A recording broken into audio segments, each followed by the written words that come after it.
সন্ধ্যাবেলা থেকেই আমাদের রান্নাবান্নার তোড়জোড় শুরু হয়ে গেছে। এখানে তৈরি হচ্ছে মাটন, যেটা শাশুড়ি মা রান্না করছে। কিন্তু আমার মেয়ে পড়াশোনা বাদ দিয়ে রান্না করতে এসেছে, মানে ফাঁকি দেওয়া যেটাকে বলা হয়। আর কখন রান্না হবে আর খাবে ওর সেই চিন্তা। আমি এইদিকে আটা মেখে রেখে দিলাম, একটু পরে রুটি করব। মাটন এখনো পুরোপুরি রেডি হয়নি, তার মধ্যে চলে এসেছে আমাকে দাও একটু টেস্ট করব।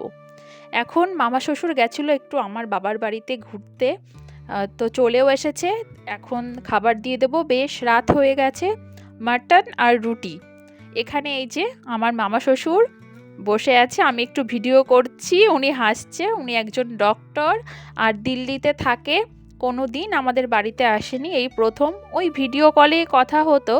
উনি একাই এসেছে, আর খুবই ভালো মানুষ, খুব মজার মানুষ। ওনার সঙ্গে পরিচয় হয়ে খুব ভালো লাগলো। এইভাবেই আমাদের দিনটি কাটলো।